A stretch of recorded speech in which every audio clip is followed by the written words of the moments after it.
Welcome, listeners, one and all. Hear our cozy, chaotic call. We hope this brightens your Friday night or eases whatever might be your plight.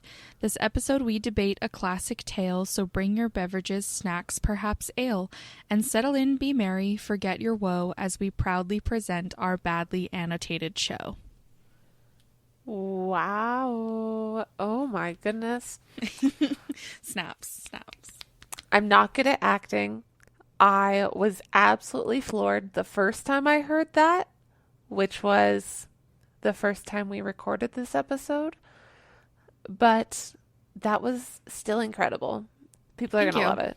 Wonderful job. She did write it in 5 minutes. I did witness it. My name is Jess. My name is Hannah. And this is episode 6. Woo. What are we talking about today? We're talking about Jane Eyre. Jane Eyre. Yeah. Whoever she is, it's the great debate. Yeah. The great debate. I feel like that's a bit strong. It's come up in so many episodes so far, and we only have 6. True. First of all, before we get into that, how you doing? How's your week going? It's going well. I'm reading a really cool book right now that is about the history of surgery through like retellings of operations throughout history, and it's very interesting. So that's been going really cool. And nice. Tomorrow is my first day of school. So Woo! exciting. She's a student, guys. She's a student. Whew. Excited? Nervous? I'm nervous, but I'm telling myself I'm excited because that's just like the little goblin brain, and he's just like a nervous little guy, and he's going to be okay. So we're going to be okay. Cool. Yeah, you're going to kill it. I'm so excited for you. It's going to be great. It's going to be so fun. I'm going to learn so many things. It's going to be cool. How about you? How's your week? My week has been good. It's been busy, seeing lots of family. It was my Nana's birthday yesterday. Happy birthday, Nana. I say my Nana. It's actually my mom's best friend's mother-in-law, but my mom's best friend is like my Aunt Cindy.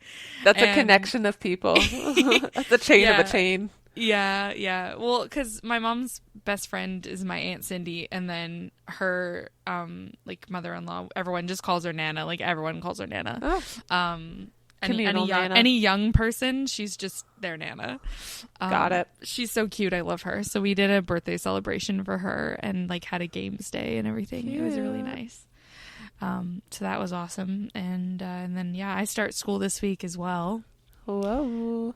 Not my first day, but I start on Thursday. But I'm a little bit upset because one of my classes got moved to online, but it's my first class of the day, so I still have to get to campus on time for the second class, and so like I can't even stay home in my pajamas for this online class. I still have to go to school, which is unfortunate. That is despicable. I'm so sorry to hear that. Yeah, it changed, like the professor changed, and then like now it's online, so like I don't know, but it's okay. They do have a room reserved for anyone who like wants to go sit in a classroom for the online. Nice. But yeah, so I still get to I still have a classroom to go to. I'll just be online. Yeah, but not the worst. But yeah, no, not the worst thing. It is at 9:30 in the morning though, so I do have to leave my house at 7 a.m. Yeah. I'm not hyped for 8 a.m. classes. 8 a.m. 8 a.m. Coffee in hand. Here we go. Yep. I actually just brewed a pot. I'm going to pop it in my fridge tonight. Have some iced coffee tomorrow morning. Oh, nice. Oh, how demure. How cutesy. Whatever that meme is. Yeah, how mindful. How demure. Yeah. Am I pronouncing that right? Demure. Demure? Okay. We all know how good I am at pronouncing words. It's fine. You got it. We understood. Okay, great. That's what matters, especially when we're talking about Jane Eyre. Yeah. We know that I cannot pronounce Eyre. I refuse to pronounce Rochester correctly. I'm so sorry, Ryan. I know you said it's a place. I simply do not care enough to change. Fair. I mean, and you live your truth. That's just for you. Yeah. Yeah. I haven't even looked at Jane Eyre in so long, but I've just got a lot of reading on the go at the moment. So I considered doing a reread for this, but then I was like, that's so dense and I don't enjoy it. So I thought about doing a reread as well, and I think I still will at some point. I just did not have the time to really do it before this episode. And also, I already read a lot of classics lately, and you kind of got to take them like proportionately with other books. Yeah, in my experience, anyway. But yeah, I probably still will do a reread at some point. But I also only read it last a year ago, so yeah. In the grand scheme of reading, that's pretty recent. I'm pretty sure for me it was like a year and a half ago as well. Oh, that's not bad. Yeah, for the half a book that you might have read. I read the first half in full. Let me just set the record straight to start. I read the first half in full, and then I just could not get through all of these long-winded, dense parts of just her going about her daily life with her internal monologue. I just couldn't do it. So I have read the main parts about the wife in the attic. I read that through, and I read through her inheritance part and all of that. So I have read all the major parts in full. I just could not get through. There was a lot of skipping around because I couldn't get through the dense just monotony. I couldn't do it. Yeah, but it's about the little things. Did you read about her being homeless? She was a fucking witch in a bog, okay? No. She was a weird woman in a ditch, but that's basically a witch in a bog. That's not a witch in a bog, even a little bit. That's a weird woman in a ditch. It's a weird woman in a ditch, which is basically a witch in a bog. I knew. Okay. I skimmed that bit. I was told that she was homeless for about 5 minutes, and then I was like, cool, that's all I need to know. Yeah, it was only about 5 minutes. Yeah. I mean, 5 minutes equates to 2 days in Jane Eyre time. But yeah, it was pretty quick. And then, she had God on her side. So St. John let her in. Nice. Bless his soul. With that, maybe we should talk about the plot a little bit. Yeah, I was going to say, you just took my segue there. I was just going to say, well, why don't you give us a little recap of the plot in general super quick so that we can orient ourselves, because obviously this is going to be spoilery, but I feel like there's a statute of limitations on that. It's been out for over 100 years. I feel like if you haven't read it already, that's on you. It was written in 1847. If you've gone this far without spoilers, good for you, but this is the end of the line. Yeah. And then if you really don't want spoilers, then skip this episode. We'll see you next week. Book podcasts tend to be spoilery, so I feel like people know you gotta know what you're getting into here. Yeah, it's in the title in this one. If you don't want to know, you should. They probably aren't even here. So with that in mind, let's jump in. Yeah. So lovely little Jane, her story begins at Gateshead, where she is with her aunt and her 2 cousins, all of which are what the cool kids refer to as bitches. Okay, great. Strong start. Yeah, they just suck. They suck, all of them. Okay? Yeah. Her aunt sends her away to boarding school because she just doesn't want to deal with her. Okay, she doesn't like her that much. She didn't really want her. So, off to boarding school. Bye-bye. Jane is at Lowood School as a student, and then she eventually becomes a teacher there. And so she just kind of continues on life's journey at the same location until she starts to get that stagnant feeling. She's getting a little restless. She wants to spread her wings, see what she can do in the world, right? As one does. And doesn't the school suck too? Yeah, the school also kind of sucks. Okay, cool. It's just not that special of a school. She's good there. She's respected, but she's just a teacher in a small boarding school. Yeah. Okay. Yeah. She gets a job at Thornfield Hall working as a governess, hired by the Mr. Rochester for Adele, who is the daughter of a ballerina that Mr. Rochester boned. Oh, okay. Yeah. Great.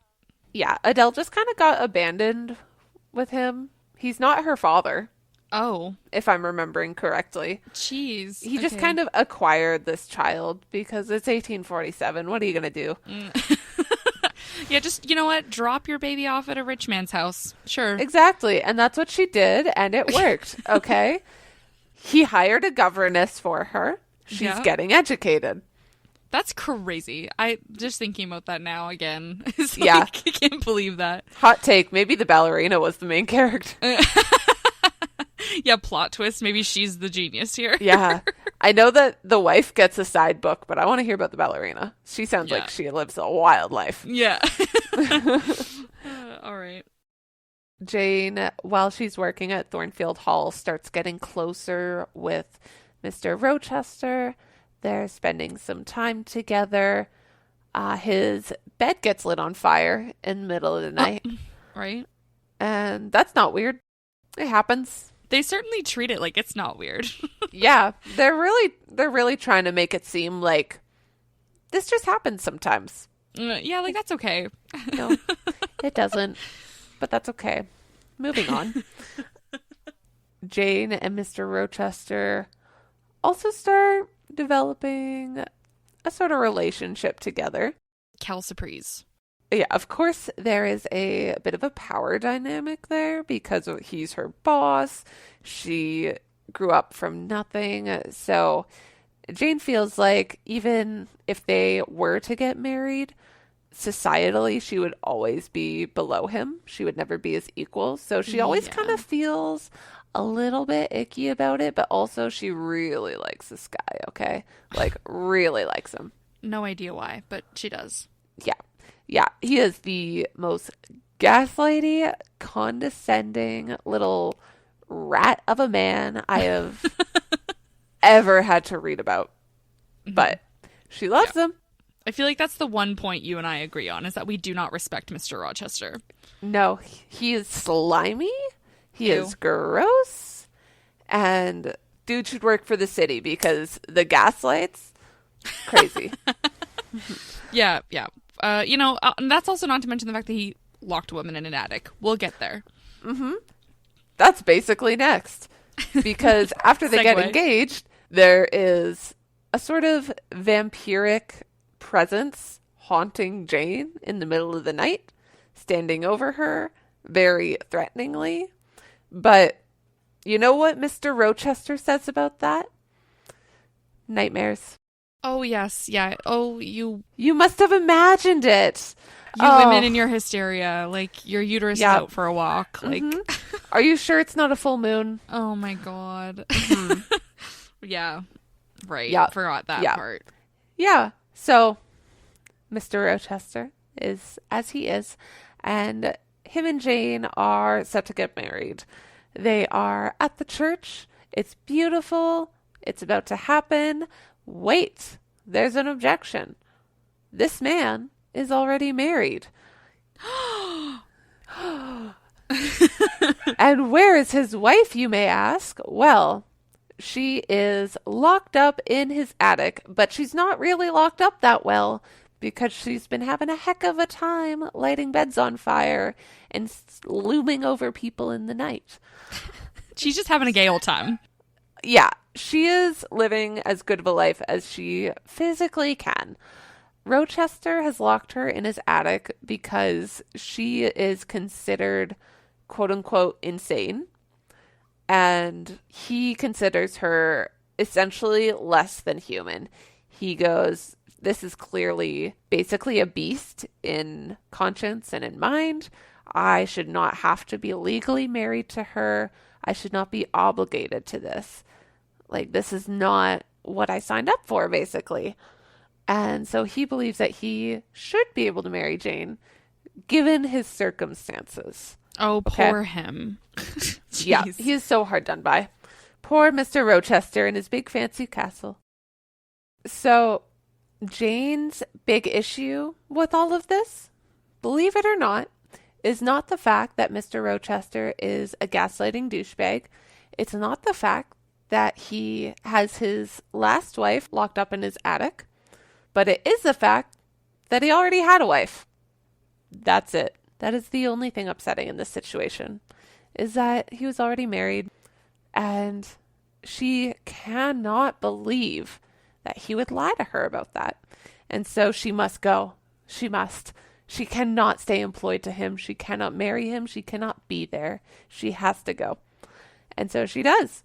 So off Jane goes. She doesn't really have anywhere to go, and hence her homeless period, where she is the creepy lady in a ditch. She's the witch in the bog, depending on what you'd like to call her. Until she comes upon Morehouse, which she's not immediately let into because it's just the two women there, and they're not going to let a dirty old lady in. That's scary. But St. John will. He is a man of the church, and so he offers her a place to stay. So she comes in, they hang out, they get to know each other. Jane ends up staying with them for a while, and St. John eventually helps her to get a job teaching in like her own class, and like being the sole teacher of a small school. And so obviously this is an extraordinary opportunity for Jane. Eventually, John brings Jane a letter that is describing a missing woman. And keep in mind, while Jane has been at Morehouse and with these people, she has been going by a different last name. First name, still Jane. Changed her last name as a disguise. And I'm pretty sure the disguised last name also started with E. So, real incognito. Teacher, she's not the sharpest tool in that cookie jar. She's not the sharpest tool in the cookie jar, no.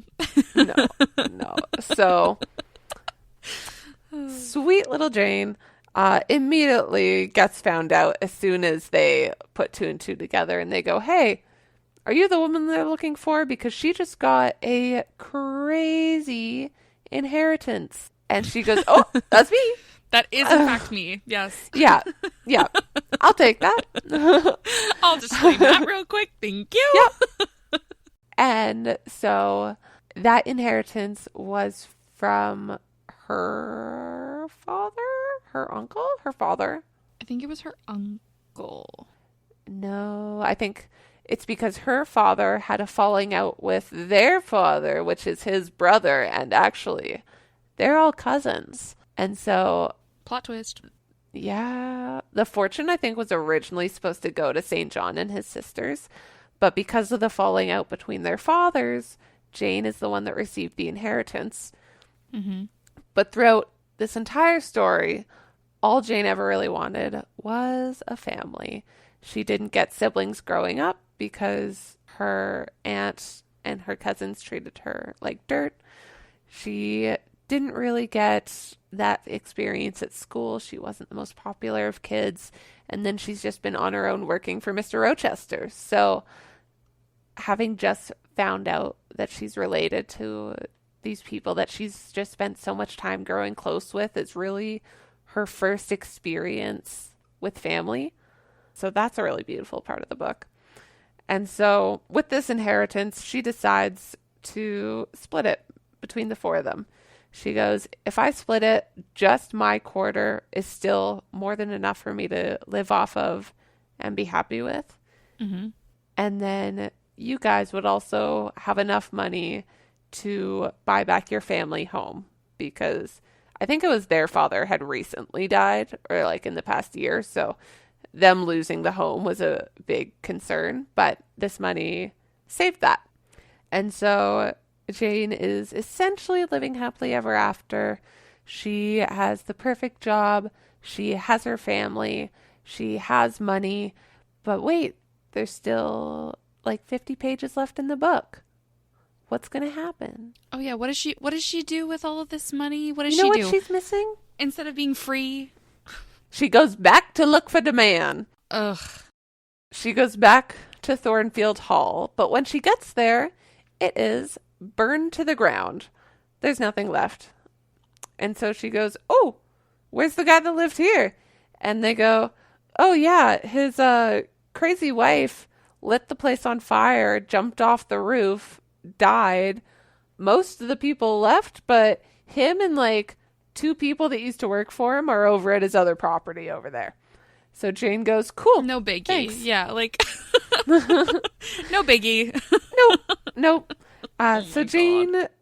takes a little gander over to Ferndean Manor, where she knocks on the door, and I think it's a husband and wife that both used to work for Rochester at Thornfield, so they know Jane. And so when they open the door to her, they're like, oh my God, it's you. Like, come in immediately. We missed you. This dude was not the same after you left. Hey, girl, come on in. Yeah. And they're like, girl, where you been? What's happening? Catch us up. Turns out Rochester is now blind, and I think he's lost an arm and a leg. Something like that.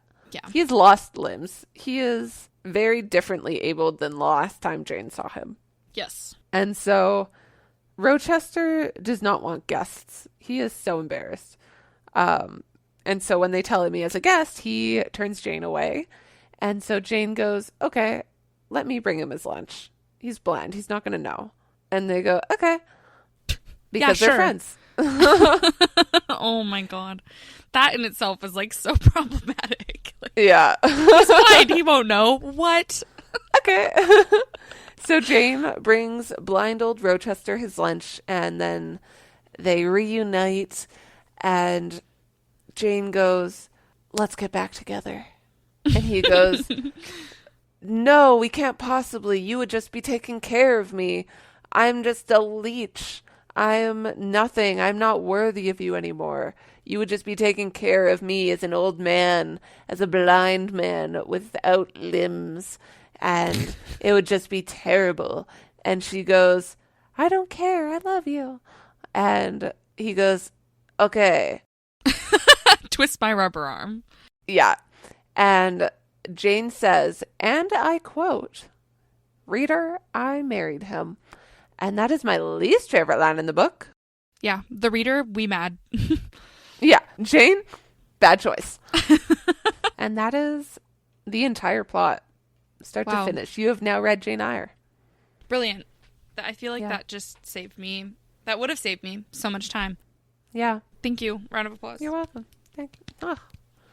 You can't see it, but I'm pretending to bow. Yeah, there we go.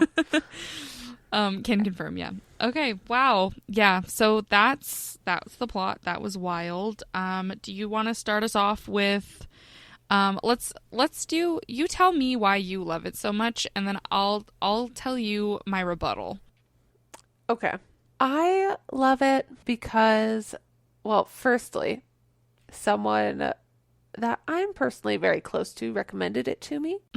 Oh my God, imagine, I wonder who.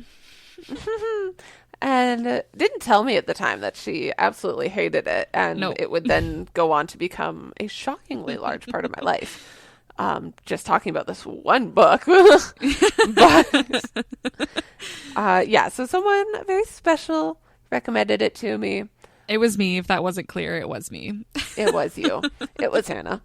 And I really enjoy contemporaries, and this felt like a very modernly written classic as compared to like others. Like, it's not written like Shakespearean. It's not even like Jane Austen's. It's got a very specific voice. And even between the Bronte sisters, like, I've also read Emily Bronte, and for those that don't know, she wrote Wuthering Heights. But Jane Eyre by Charlotte Bronte, it just has the most unique voice for a classical novel, in my opinion. And I also appreciate that whenever Jane decided to do something, she just did it. She just went, I don't want to work here anymore. I'm going to find a new job. Okay, done. I don't want to marry this guy. I'm going to leave. Okay, I'm packing up and leaving in the middle of the night. Don't care. Like, she's got that, if I want to, I'll do it attitude that I just appreciate that, because I'm the type of person where I gotta think about it. I gotta prepare for it. I gotta plan everything to every minute detail. And she just goes for it. And that's very scary to me. But she does it in such a way that all of the pacing of the entire book, it's always very steady as well, which is also not something you often get in classics. No, definitely not. No. And so I also feel like it might have just been like the time that I read it, because it was like I was just in such a good spot when I read it as well. Like, not to say I'm not now. I am now. But I was in a really good long stretch for one of the first times, and that felt excellent. And so getting to read a book that I just absolutely fell in love with just kind of stays close, you know? I know. Yeah. Yeah. Yeah. You get it. Yeah. Oh, I am a reader girly. Yes, I know. Yeah, I recommended it to you because I read it the way that I read it. Even if I skimmed a bunch of it, I read it. And I just, reading it, I knew that you would love it, and I knew that it would speak to you, especially in that like time period that you were in. And I knew that it would be important to you. And so I recommended it, and I purposefully did not tell you how I felt about it, because I feel like often, like, you would be way less likely to read it if I had told you that I didn't like it. Because I feel like as much as I didn't like it, like, I just knew that it would be like the perfect book for you. And so I didn't tell you, because I wanted you to go in blind, and I wanted you to enjoy it unencumbered by like my opinions. Because I also just like to encourage readers to form their own opinions and not let reviews and other people's thoughts affect it. Because like, you never know, like there are some books that are like my all-time favorites that have received a lot of hate online and things like that. So it's like, you never want to like let others' opinions paint whether or not you're interested in the book. Like, I think a little bit we need to de-influence and go back to the days of just walking into a bookstore and reading the back, and if it sounds interesting, then you'll read it. End of story. Maybe that's why I'm so bad at just like running down the entire plot. I'm like, I won't tell you a single opinion until I'm done. Yeah. Let me tell you everything that happens, and then we'll talk about our feelings. Yeah.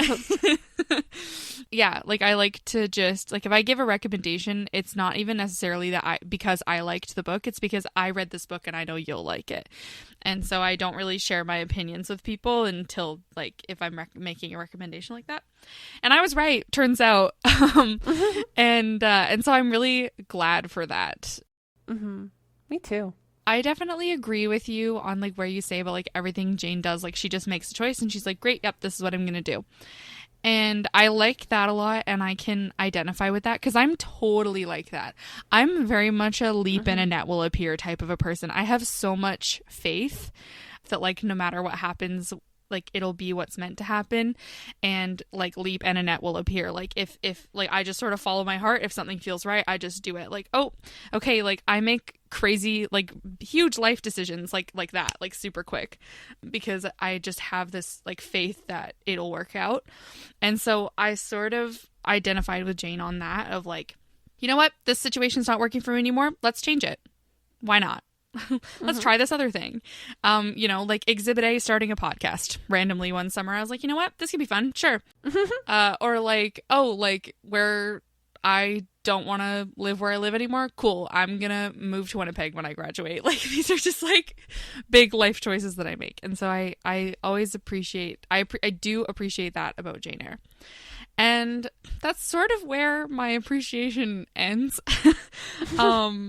Because I feel like for me, the problems I have with it outweigh that, you know, like I feel more strongly about like the issues with it. And like Mr. Rochester is a big one for me of like, I just can't get past that he's like trumped up to be like this romance icon, like all that in a bag of chips. Yeah. When really he's half air.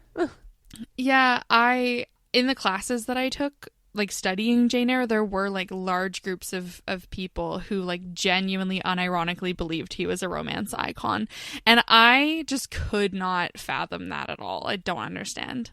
I want to interview one of them. I need to understand, because I truly don't get how someone can be attracted to a character that's continuously just talking down to them and like purposefully emotionally manipulative and just overall, pardon my French, a fucking dick. Okay?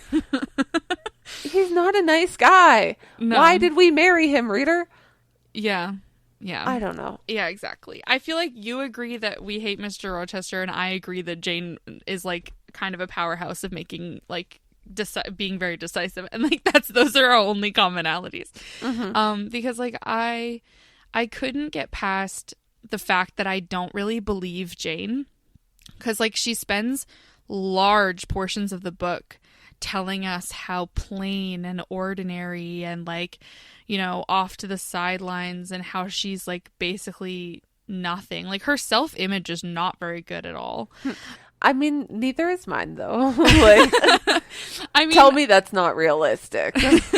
Yeah, I guess because I just don't, because I'm always fairly true to myself. That's my brand of tism. Yeah. I'm very black and white. I'm very like, nope, like this is the truth. I know exactly who I am. I know exactly what I want. Like, let's just go for it and make these crazy life decisions really quick. Not everyone is self-confident.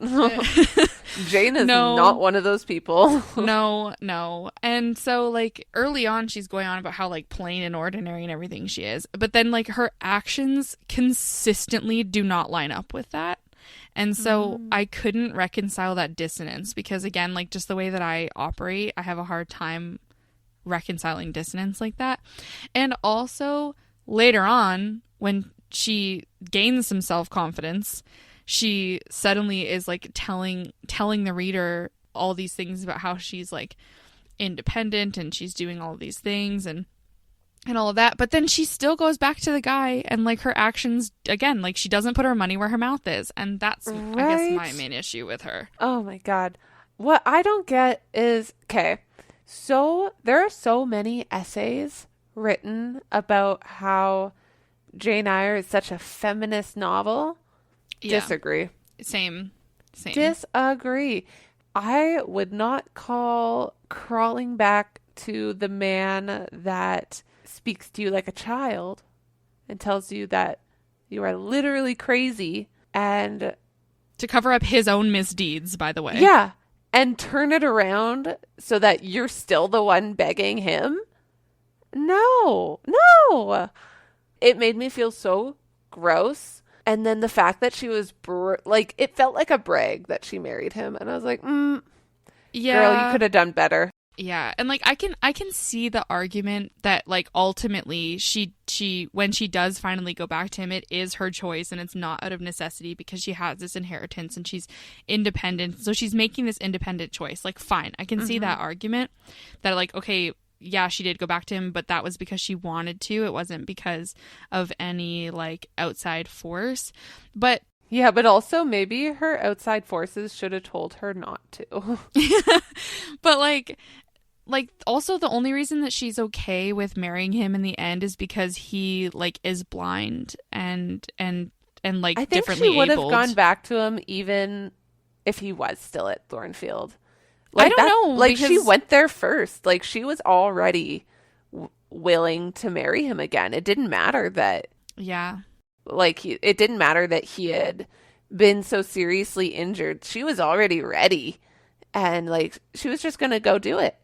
And then he just so happened to have been terribly injured. And she was like, oh, well, this is great. Yeah. I can take care of you. I can fix you.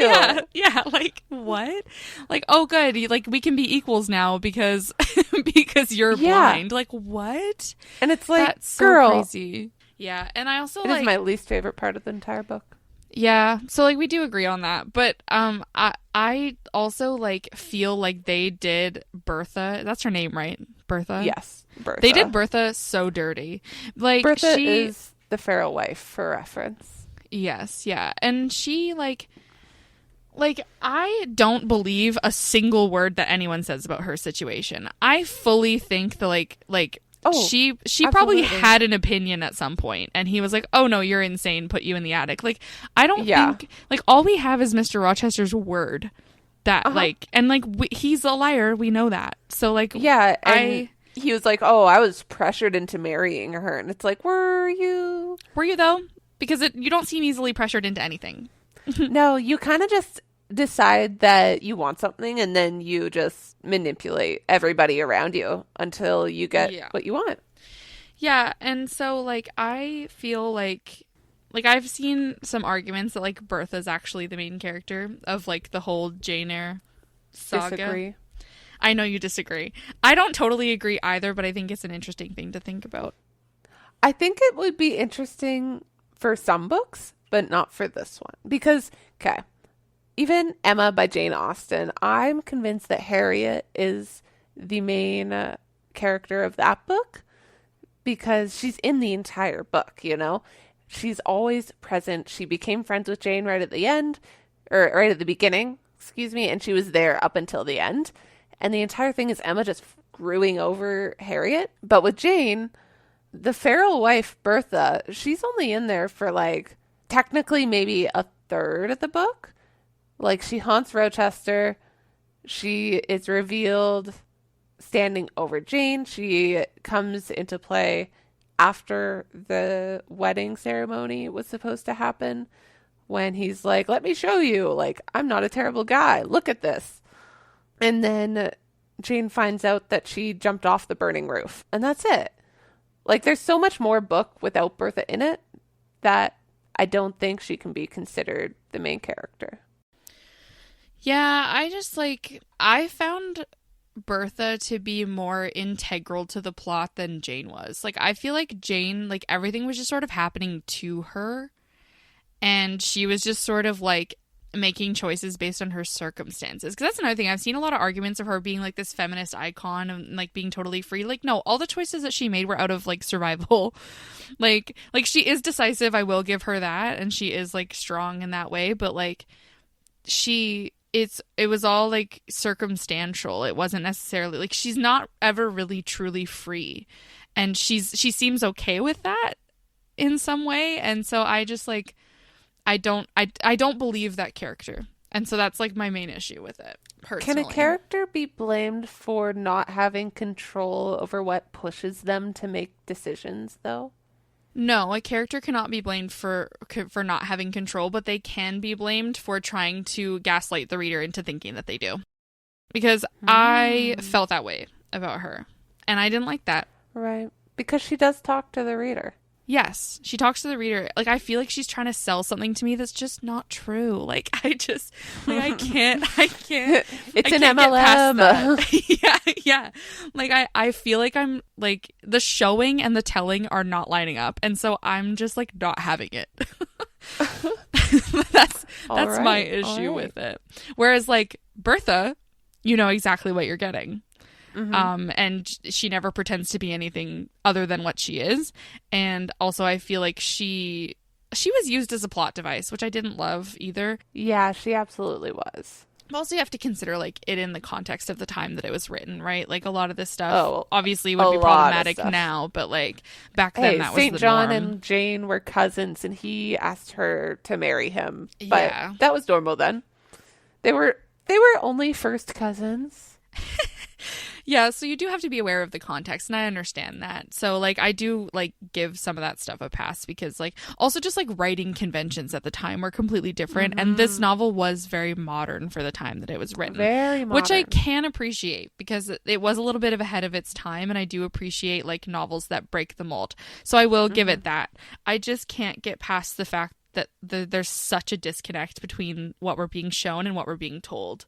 And so I don't agree with a lot of the oh yeah, it's a proto-feminist narrative and she's such a strong independent character, because we don't ever really see her being fully independent. And even when she is fully independent, she chooses not to be. So then it's I don't know. So that's my main take on it. Fair. I was always on board until the very end. And then I'm just like, yeah, Jane, you stupid bitch. But wow, harsh. She was just following her heart. It pissed me off. Okay. I had feelings. I was angered. Yeah. So then, okay, so like if you agree with me on all this stuff, like why do you still love it then?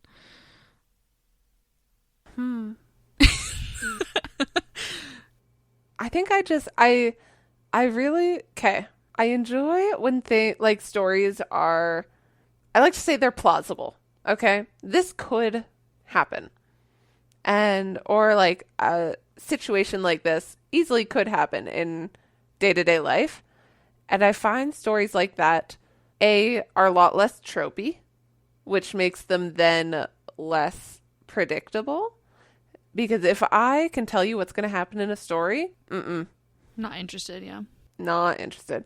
I want to be surprised. I want to be pulled from one way to the other and not know where I'm about to go. And this book did that. I could not have guessed that there would be a feral wife. True. Right? That was True. Very out of pocket. I would not have guessed that Jane would eventually find her lost cousins.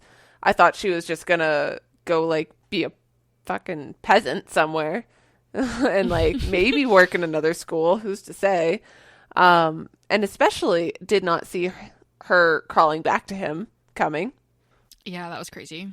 And so like I really like it when a book just goes, "Oh, you're getting comfortable here?" Okay. It does do a good job of that. It does. And I love that feeling. I love it so much. That's why I read so many murder books. But yeah, this did that. Cool. Yeah, I can see that. Yeah. I do find it interesting that we agree on so many points individually, but as a whole are completely opposite on this. Yeah, I feel like we agree on those points, but we feel differently about it. Yeah. Which also just like speaks to how we're different as people. Also, it's like so crazy. I read Jane Eyre, and immediately I was like, Jess needs to read this. Like, like I just knew that it would speak to you in a way that like I read that book, right? So like I obviously like sometimes books are just not written for you. Like I try to be really aware of that. That like you don't want to if you're reading a book that was not written for you, whether it's not for your demographic, whether it's not topics that like you really have any business having an opinion about, or just generally don't enjoy. Yeah. So like if it wasn't written for you, then you can't really blame the book for that because it wasn't written for you. I don't feel like Jane Eyre was written for me. I definitely feel like Jane Eyre was written for you. Like I feel like you were the target audience, especially like if you think about at the time, like it was absolutely written for like women at the time. It feels to me. I just don't like that it seems to want to be this like new modern take, but then ultimately it still conforms to like the social norms of the time. Like I feel like it like with that ending it just fell a little short for me. And also like who am I? First of all, who am I? I'm literally some random like I am educated, but like it's not like I'm some like expert or I'm like some kind of like, you know, literary critic. Like I've spent a lot of years learning to be that way, but like what do I know? Like I've read the scholarship and stuff like that, but like everyone has an opinion, and like in English literature it's not if you're right or wrong, it's just a matter of whether or not you can back up your claim. Yeah. And so like, you know, I also try to check myself on that of like, okay, first of all, this book was not written for you, clearly. Second of all, like, who are you? Girl, sit down. Like, so I try to be conscious of that. But that's why I don't tend to like I don't judge you at all for loving that book. I knew that you would, and I wanted you to have that because I read it and just knew. But yeah, wow, I don't even know how I got on that or where I was going with that. But I don't know, but I enjoyed it. Yeah. And it just blows my mind that we're like, oh, same, but no. yeah, because it was not written for me, right? That's how we got there. Of like we agree on a lot of stuff, but we definitely like have different backgrounds and opinions and experiences that influence how we feel about it, and that is what's so cool about reading. True. So we just have to agree to disagree. Yep, that is what we do. Yeah. So Would you like to hear some random annotations of mine? I through the would book? love to. I think that's a great way to end this off because I don't have any because I didn't like it so much. They would have been really angry. Well, I didn't even annotate it. It was sad. I had a lot of fun with this. So, Nice. I've just collected a small handful. So, yeah, here we go. This one, looking at the page right off the bat, there's a whole page circled with highlighter, and the next page is half circled, and then there's a line right at the end that's highlighted. And the highlighted line says, "Young lady, I am disposed to be gregarious and communicative tonight." And my annotation just goes in quotes, "I'm fucking drunk." And I was like, yeah, good translation. Translation, yeah. I love doing that in my annotations, being like translation. I did that in Paradise Lost where there's like a whole section where Adam and Eve are arguing and I'm like doing like modern translations of it. That's like my favorite thing. I like to do it when I read the Bible. Yeah. Yeah, that's my favorite book for that. Anyway, my next annotation, this one is pointing out another instance of Mr. Rochester being scum of the earth. Fair. And it says, he took charge of raising Adele just to make up for past wrongs, very likely to make sure he gets into the happy place. And oh my God. Yeah. That was just, he took the kid just because he was kind of mean to her mom, I think.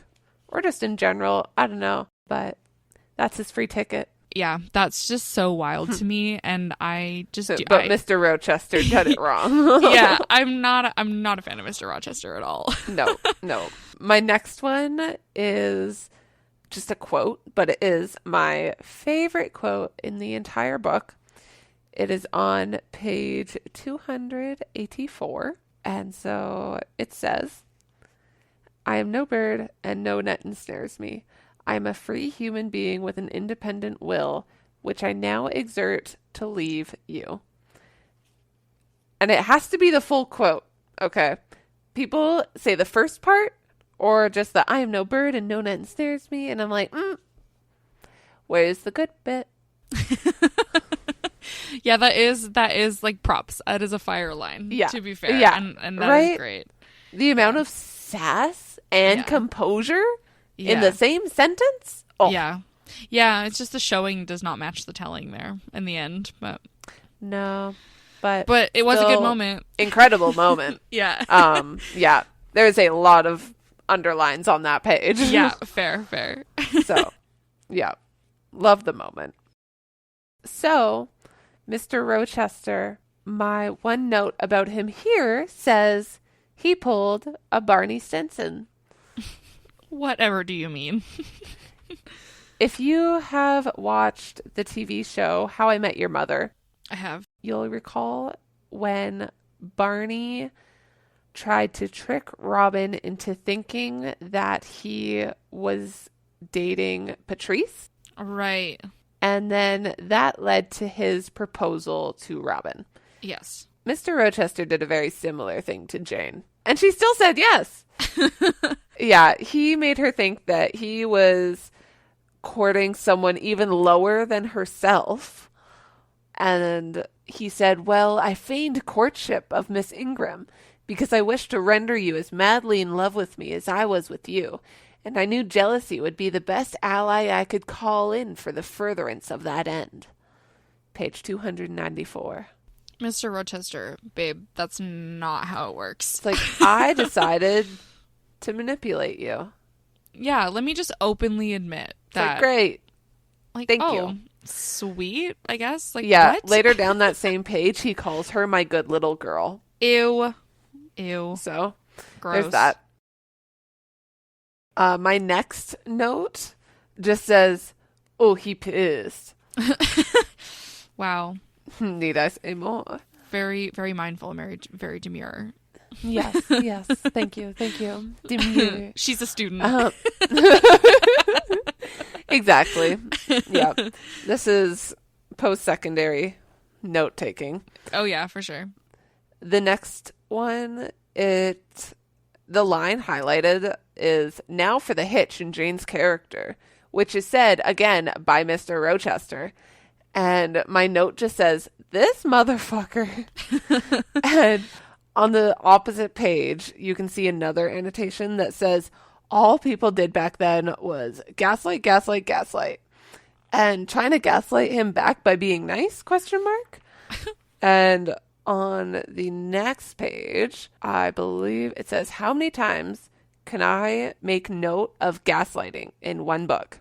Yeah, really. Because that's honestly what most of my annotations in regards to things Mr. Rochester has said are about. Just calling out how gross he is. Yeah, when he calls it, when he's saying there's the hitch in Jane's character. Yeah. What is he saying that about?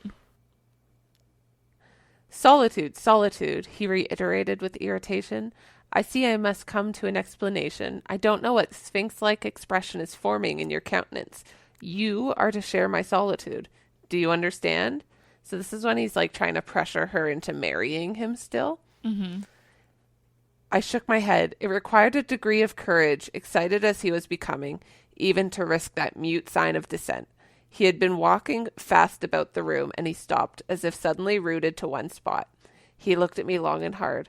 I turned my eyes from him, fixed them on the fire, and tried to assume and maintain a quiet, collected aspect. Now for the hitch in Jane's character, he said at last, speaking more calmly than from his look I had expected him to speak. The reel of silk has run smoothly enough so far, but I always knew there would come a knot and a puzzle. Here it is. Now for vexation and exasperation and endless trouble. By God, I long to exert a fraction of Samson's strength and break the entanglement like tow. He recommenced his walk, but soon again stopped, and this time just before me. Jane, will you hear reason? He stooped and approached his lips to my ear. Because if you won't, I'll try violence. So I forgot about that part. Yeah, he was really... So the hitch in her character is just her being disobedient. Yeah. Oh my God. Like he's really trying to make stretches just so he can throw it at her. Wow. And hence motherfucker. Hence the million notes about gaslighting, yeah. Yeah, okay. Like, it was a lot, and it was constant. Every time Rochester opened his mouth, it was to be a gaslighting jerk about everything, all of the time. Wow. What a romance icon. Seriously. Icon. Mm-hmm. Like I said, I would like to have words with a Rochester girlie, because I truly do not understand. Someone explain it to me. Message us on Instagram. I will see it. Yeah. Please. Yeah. If you are a Rochester girlie, first of all, we don't judge you. We are just so curious. Yeah, like as to your opinion, genuinely just don't get it. Yeah. So if someone would like to enlighten us as to why they think he is a romance icon, hey, we might even interview you and record it. Yeah. Yeah, because like that. Teach us. We are very open-minded over here. We would love to hear all the opinions. Because like, wow, that's so crazy. Like, you've heard my reasoning. Like, you have to hear our opinions. So we would love to hear yours. Yeah. So on that note, you can come tell us your opinions on Instagram and Threads at badlyannotatedpod, or you can email us at badlyannotatedpod@gmail.com, or you can find all of our streaming and socials through the link tree in our Instagram bio.